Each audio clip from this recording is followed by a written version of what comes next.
We're live. Live from Singapore, yes.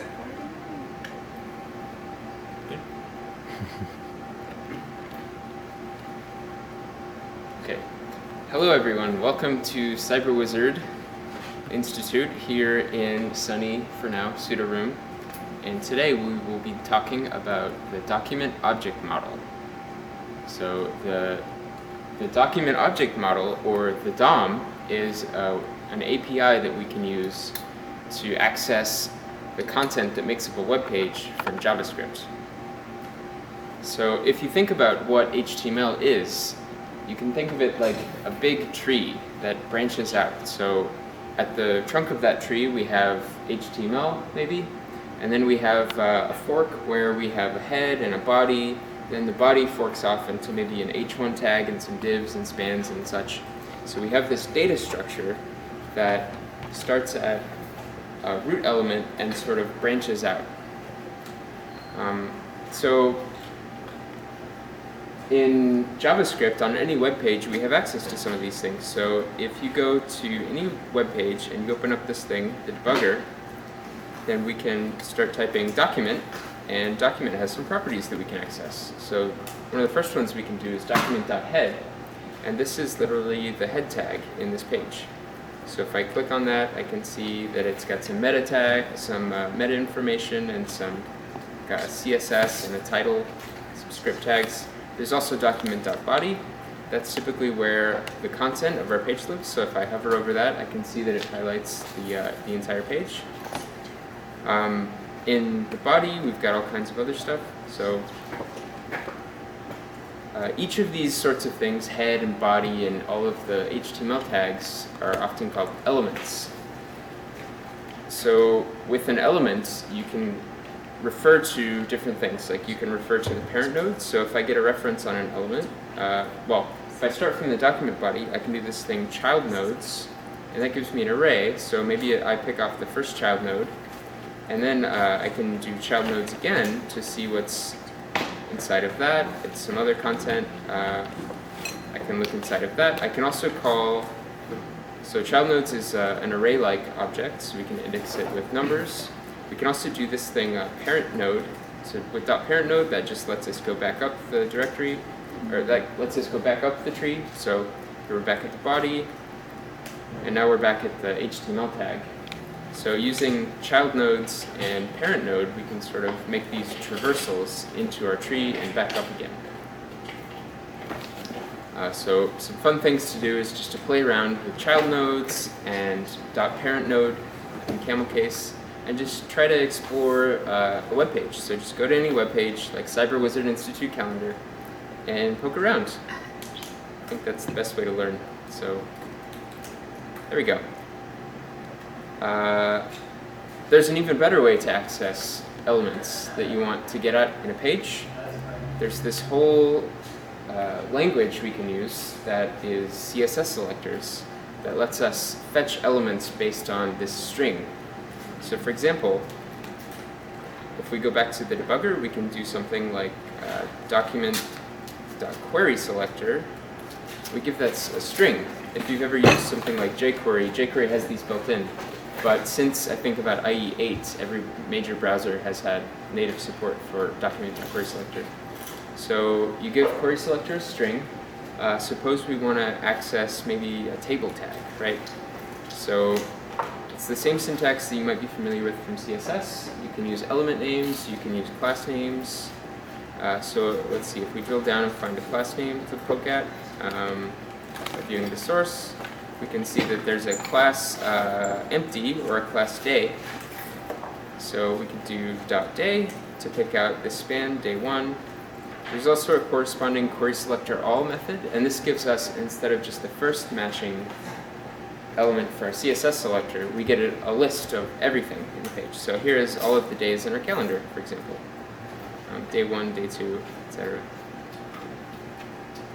So with document.query selector, we can kind of drill down into the page to get references into pieces that we might want to modify or read in the information that's there. Okay, so here's some more on CSS selectors in case you need a refresher. So one of the things we can do is just have an element name, like span tag, right? We could also have a class name by putting a dot in front. You can have IDs with a hash sign, and you can access attributes with bracket syntax. So for example, if we want to get, and you can combine each of these different properties, like element names and IDs and classes, all in the same string. So if we want to get a query selector that fetches an anchor tag, we can do A. If we want to make sure that the anchor tag has a ref property, if you just put ref in brackets, you can see elements that have ref tag. You can also check for arefs that have a particular class name.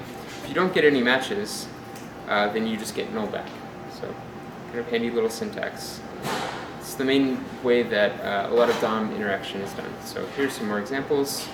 We can sort of combine like fetching an h1 tag that has an ID and also a class name and also an attribute. And if you separate out these different little class patterns by spaces, then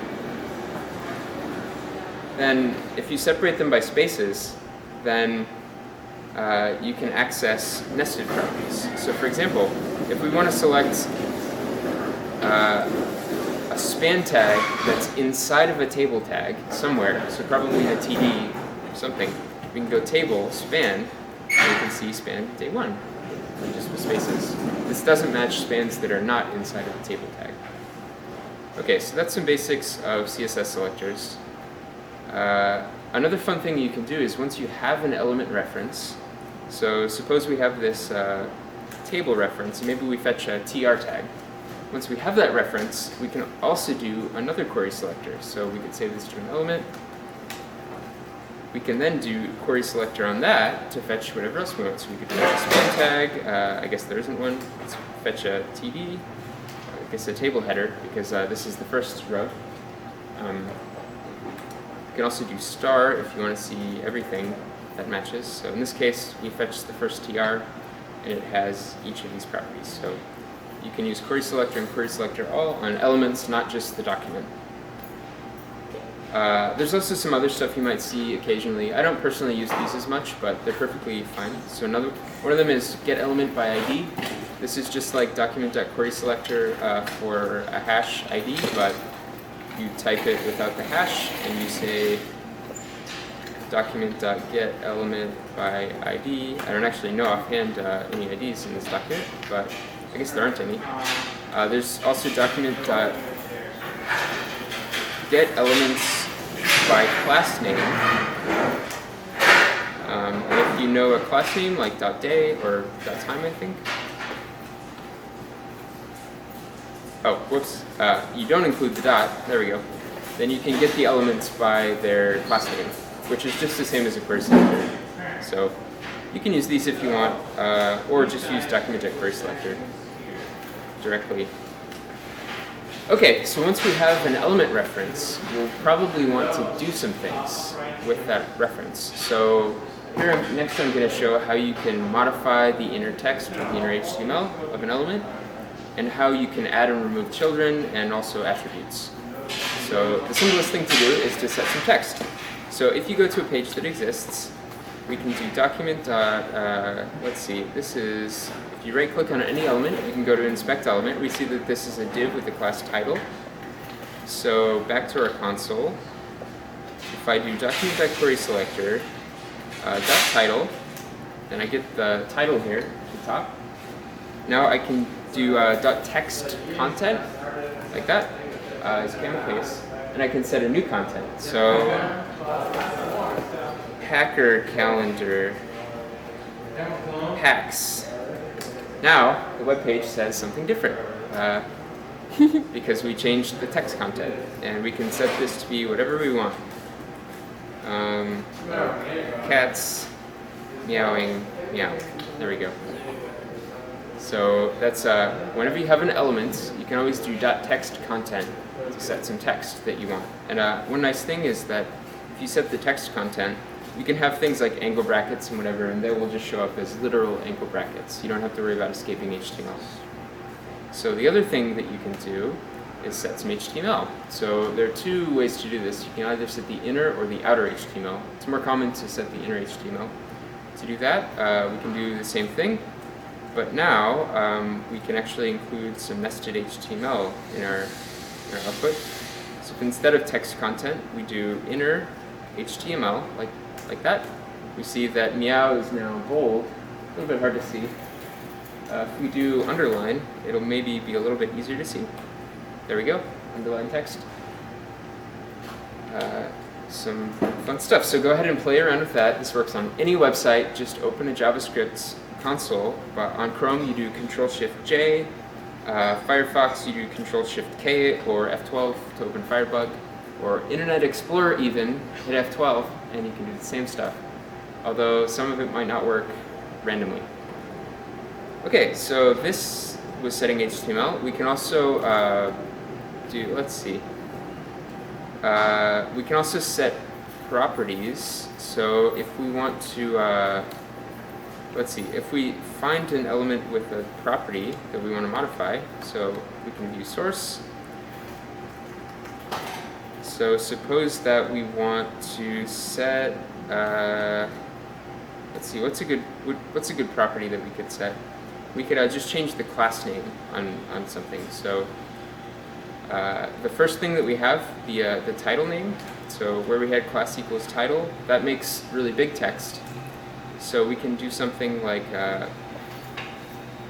we'll use document.query selector to fetch the first th item under a t-head, which is Sunday, and we can do set attribute to set the class name. So set attribute takes two values, or it takes a key as the first value as a string.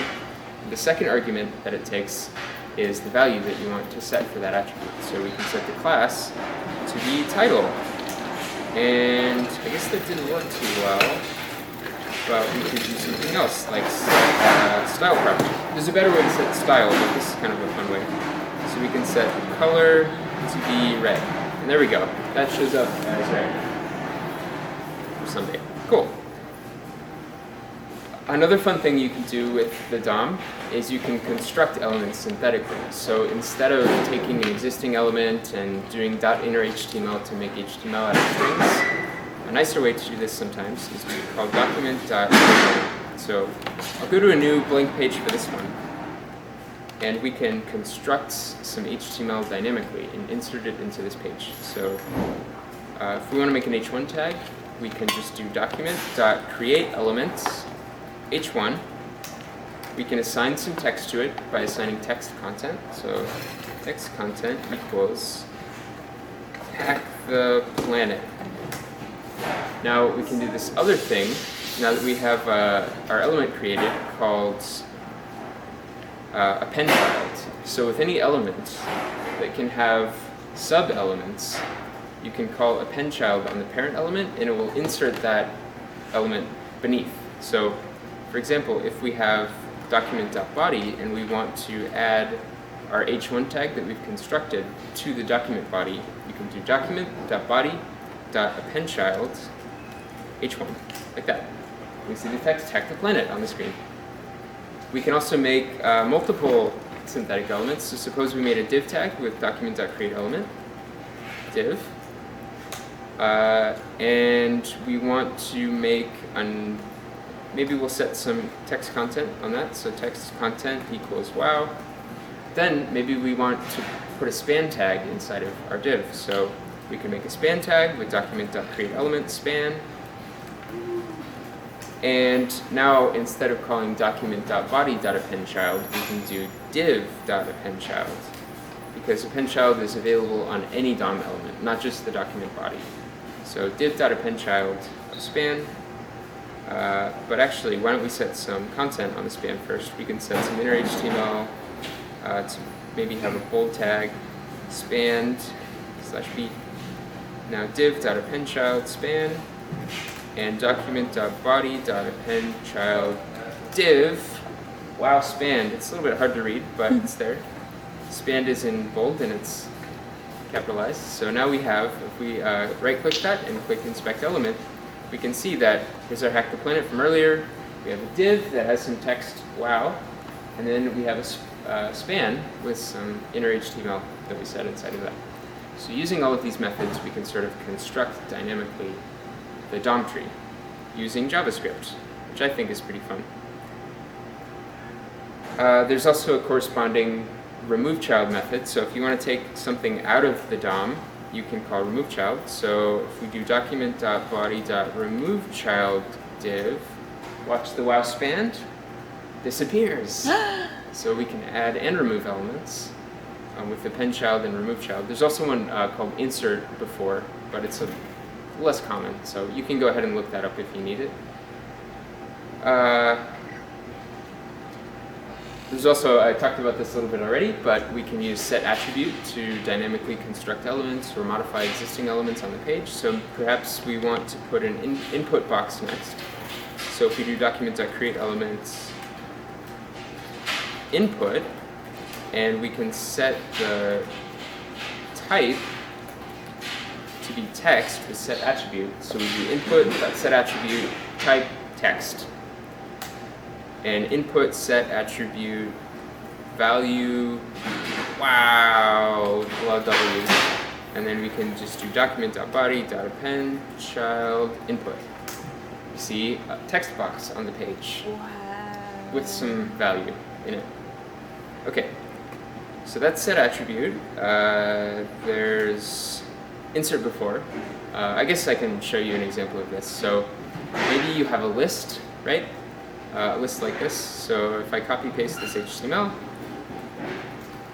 list.html, and now if I open up list.html, we see that there is in fact a list. Wow. There we go. So what if we want to, so here we see there's 0, 1, and 3. What if we want to insert the value 2 in between 1 and 3 in that list? Crazy idea. Well, we can use the insert before method to do that. Insert before lets us do things that just a pen child can't do alone, because the pen child will only add things to the end of a list of elements, but insert before will let us sneak in something in between some existing content. So if we do inspect element on these little list elements, we see, okay, class 0, 1, and 3. So if we create our 2 li, we can do document.createElement li, and we'll go 2.textContent equals, and then we'll make it a little bit special. We'll put some exclamation marks, be triumphant, supposing we can put it into the DOM successfully. The next thing we'll need is a reference to the element that we want to insert before, which in this case would be 1, the li element in this list that is listed as as the string 1. So we can do document.querySelector li.1. So there it is, right? I'll save that to a variable. The next thing we need to do is get a handle on the ul element. So when you have a list with li tags, you have to put that in an ol or an ul for unordered list.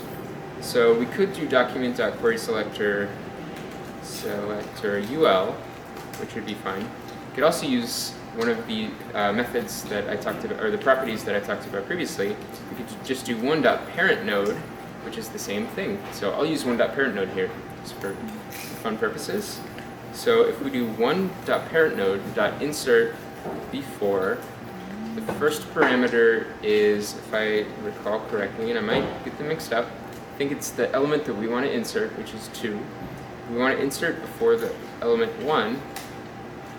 There we go, 2. I actually put it in the wrong place accidentally. So, not a big deal, because we can just one.parentNode.removeChild to, whoops, 2, spell it right. Now it's gone. Now, this time, I'll be a little bit more careful, and I'll actually add it to the right place, which was 3, because we want to insert it before 3.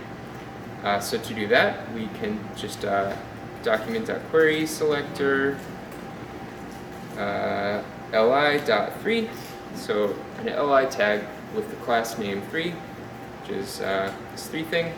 Save that to a variable, and I could do another query selector, but I'll just do 3.parentNode dot insert before 2, 3.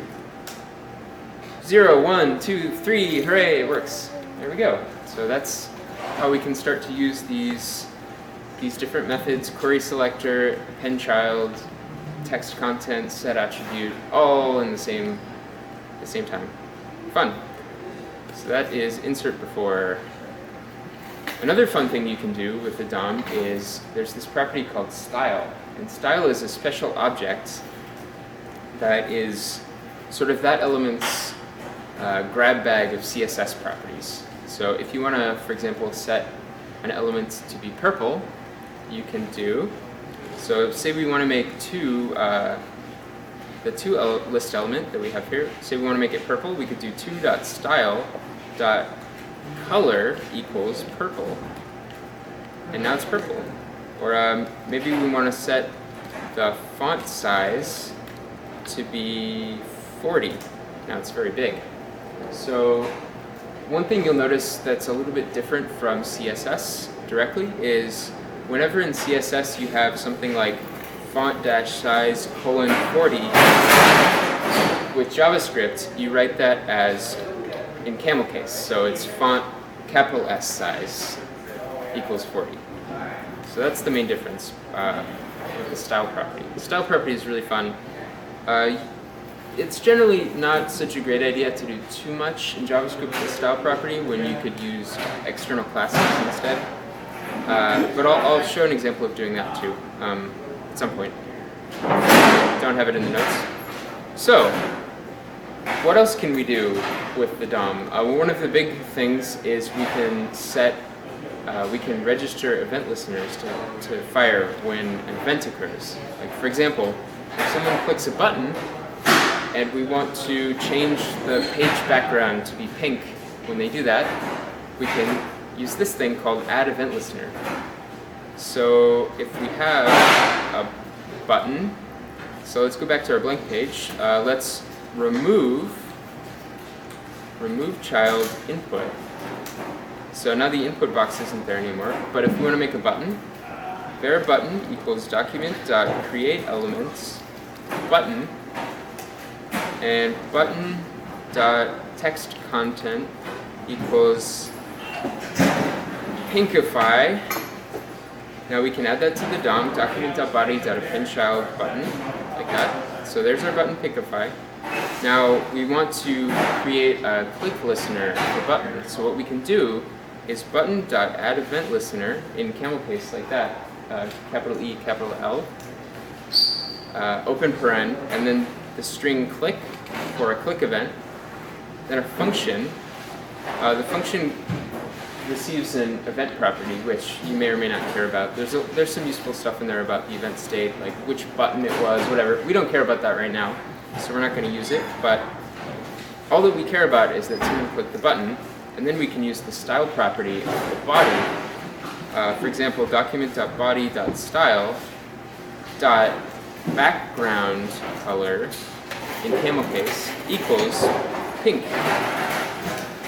Okay, so now nothing has happened. This is because all that we've done is registered a listener. We've set up what should happen in the future when we click the button. So here I will click the button and the background color is pink. Hooray! Great. So that is add event listener. There's a lot of different events that you might want to listen for. There's an event called mouse move. I can show you that. So usually you do it with window. So window.addEventListener mouse move fires every time you move the mouse on a page. And it has some useful properties. We can console.log ev.pagex, I want to say, or not parent x, pagex, page y, I might be wrong on that. We'll see in a moment. Now if I move the mouse, there we go, we get the coordinates of the mouse on the screen. I think there's also client x, client y. I don't recall offhand what the difference is, but there we go, we get some coordinates to play with. So if we wanted to make maybe a beach ball, or a flaming thing, or maybe like some sparkly stars that follow our mouse, we could do that by looking at what this event gives us. There's also events for things like form submission. So if you have a form like here, we have a form. So let's make a page form.html. Form, you know how normally in a form, if you have a backend, you have to do action and method and all of that garbage. So if you use the DOM, you don't have to have any of that. You can handle everything client-side. So if we have a form and a slash form, and maybe an input type equals text, value equals blue, maybe we'll make a background color changing form that will dynamically change the background of the page. So we'll make a submit button for our form, type equals submit, value equals change background. Okay, so we probably want to give our text field a name. So name equals, I don't know, color. That's a good name. Okay, cool. So now, if we load our page, it's going to be form.html. Here it is. Okay, so we're going to need to do a few things. First of all, we're going to need to load the form with document.querySelector. So we need a reference to it. So we do document.querySelector form. We'll save that to a variable called form. So here's our form. There it is. One nice thing about form tags is they have a property called elements. And elements is sort of like a key value store where each of the named input types is available as an object. So if we do elements.color, we get the input with the name equals color, which is this one. But right now, we'll want to add an event listener for the submit event. So the submit event happens whenever I click the submit button, which is the change background thing, or when I hit enter from the text box. So add event listener submit, and this takes a callback. In this case, we do need to use the event object that we get. So we will do form. Well, first of all, we need to call this method called ev.preventDefault. What that does is it tells all of the special JavaScript functionality that handles actually submitting, like with a method equals post or method equals get to some action. If we want to disable all of that, just call ev.preventDefault and it won't happen anymore. The next thing we'll need to do is set the document background color to be whatever we put in the text box. So we do document.body.style.background color equals, and then we can use the elements array, form.elements, or we could have used a query selector. We could have done form.querySelector input name equals color, but this one is a little bit more convenient for this use case. So form.elements.color, and when we have an element like that, with an input, you call .value to get whatever the value. You could also do get attribute value, would do the same thing. So yeah, anyways, if we do all of that, like so, and here just from the outside we can inspect what the color option is. We can do .value, blue, it's the same as get attribute value, like that. There we go. Anyways, if we click, so here's the code, just to remind you what it's going to do. If I click change background, it's set to blue. If I change the text, purple, now it's purple. If I see cyan, it's cyan. Cool.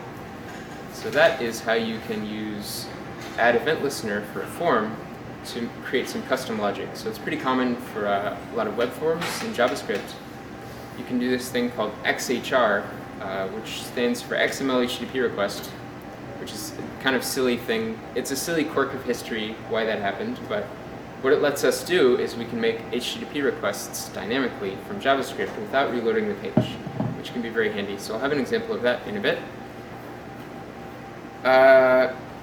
Let's see.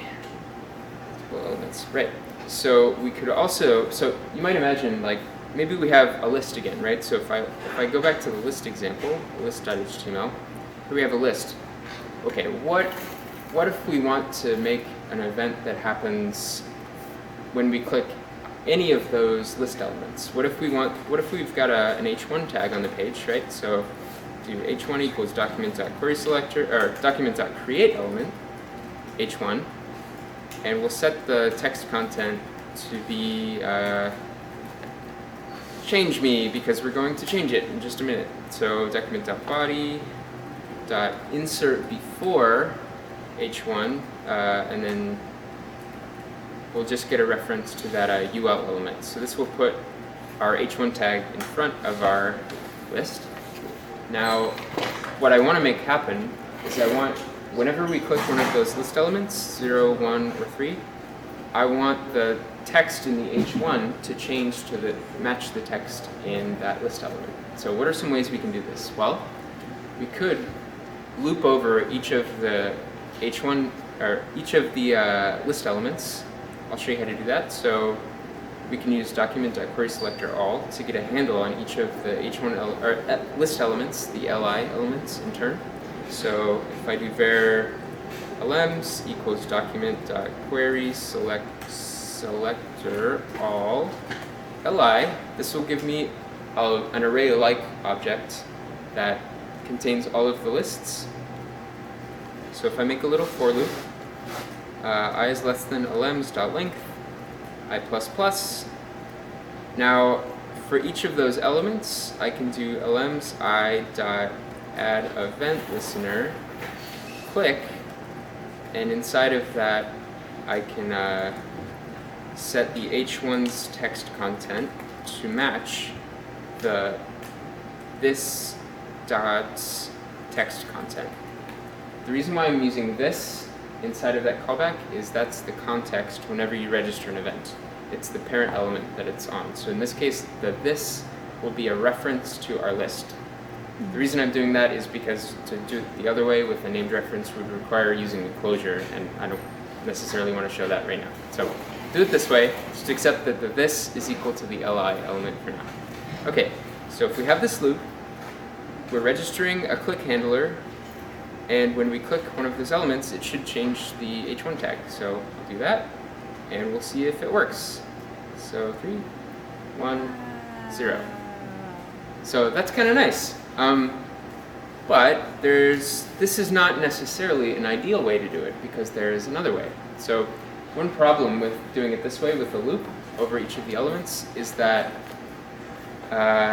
if we have a lot of elements, like hundreds or thousands of elements, doing a loop over each one of them is somewhat inefficient. And maybe those elements, when the page loads, they're loading from the server, and maybe they're loading kind of slowly. So if we want to make an element handler that will match no matter what, we can also do that in such a way that we don't have to make a loop at all. And so I'll reload the page. I'll use the up arrow to recreate our h1 tag and insert it into the DOM. And I will also set the text content back to change me. Okay, now we're back in the state we were before we added the listeners. So instead, what we can do is, remember that if I click inspect element, we see that these are inside of a UL tag. So what we can do instead is do document.querySelector UL, or window actually. Now with the UL element, we can add an event listener for click. So the nice thing about events in the DOM is that there's this chain that happens. Whenever you click an element, the handlers fire for that element, the element's parent, the element's parent, parent, parent, parent, all the way up until the window object.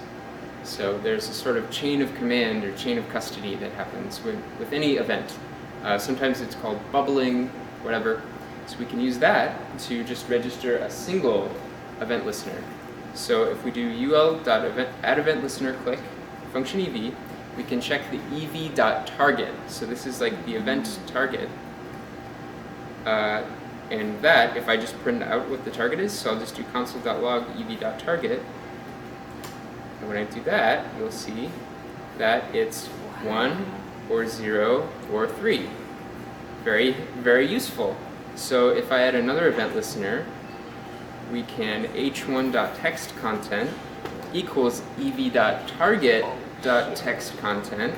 And now, with just a single event listener, we can do what we were doing with the loop before. And if you do manage to click the UL somehow, it will show you something silly like 013. So you could check the ev.target.tag, capital N name, tag name, And if it's not an li tag, you can just bail out of your function. But whatever, that's fine for now. I think it demonstrates the concept well enough. So this is how we can start to use events and the tree structure of the HTML page to do fun things on a page. Okay, so last but not least, I want to talk about something that's pretty fun called XHR. So if you've never heard of XHR, maybe you've heard of Ajax. This was a big thing around 2003 with Gmail. Ajax, or XHR, is a web API that lets us make HTTP requests. How does it work? Well, it's kind of stupid because it was originally intended to be used for XML documents because those were all the rage of 10 years ago, 13 years ago, I guess. So the first thing you do is you create a new XML HTTP request. Be careful with the capitalization. So if we do that, the first thing you have to do is be on a server. So let's spin up a little. No, we can do it from here. Okay, so suppose we're on Cyber Wizard Institute and we want to fetch the HTML for calendar.html. So suppose we're on the main website, right? And we want to fetch, we can fetch any content we want from this page. But the first thing we have to do is make a new XML HTTP request. Then we've got to add this wacky event called readyStateChange. And when xhr.readystate equals 4 for whatever reason, then we can get this xhr.responseText will contain the entire body of what we're looking at. So if we copy paste this ugly code like so, we can do all kinds of events, right? We can do we can do gets and post events. So in our case, we'll want to do a get. So you call xhr.open get, and then the URL. So we want to look at the calendar.html.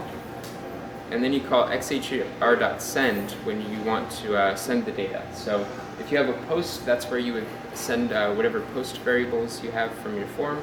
But we don't have any of those for a get request. So I'll just go send, and there is the entire HTML for our calendar. We're not even on the calendar page, we're on the home page. So we could just drop that code we just typed into the REPL manually into a script tag in JavaScript, and then we would have access to everything on that other page. Some caveats: this only works on the same origin, unless a server has been especially configured for this header called it's called CORS, or cross origin requests. So it's a special HTTP header that allows requesting documents with JavaScript across domains. But if you only have your own website, you can make requests to whatever pages you want on that domain. So that's how XHR works. If you don't want to remember all of this ugly, weird garbage with ready state and response text, you can use this great module called XHR. It's on npm. So if you do npm install XHR, then in your browser code you can just require it. You can set the method and the URI and the body in a little bit more of a sensible way. And this code does the same thing as we did before. So if you run that code with Browserify and stick a script tag in your page, then you'll get the same effect. So there's a lot of really nice modules for doing a lot of kind of DOM manipulation stuff. So if you want to construct query strings, there's another nice package so that you don't have to pack them yourself, like ampersands and equal signs. I have a quick question. Yeah, question. Could you use that to do something like have a user upload a picture and then display it? Upload a picture? Yeah, you could absolutely use that. So if you had like a file upload box, you could get the contents of that file upload and then do an XHR request and like a post to submit form content. So a lot of websites that you use will be doing stuff like that. They'll have like page loads behind the scenes so that you're still looking at something pretty and maybe it's got a progress bar or whatever, and you don't have to like wait for a page to load just like it's 1997, and just we have a much nicer experience with these kinds of tools like XHR. So thanks. Any more questions? Okay, great. So the notes for this are online on the Cyber Wizard Institute GitHub organization. Under workshops, these notes are at dom.markdown. So if you want to look at them later on your own, that's all I've got. Thanks. Wait, did you want to do the last slide? That's all. Okay, so we'll take a break for OpenHack, and then in maybe an hour or so, we'll have a workshop about SVG, building upon all of this stuff that we just did with the DOM, but for graphics, not just for rectangles, for pretty lines and games and fun things. Okay, great.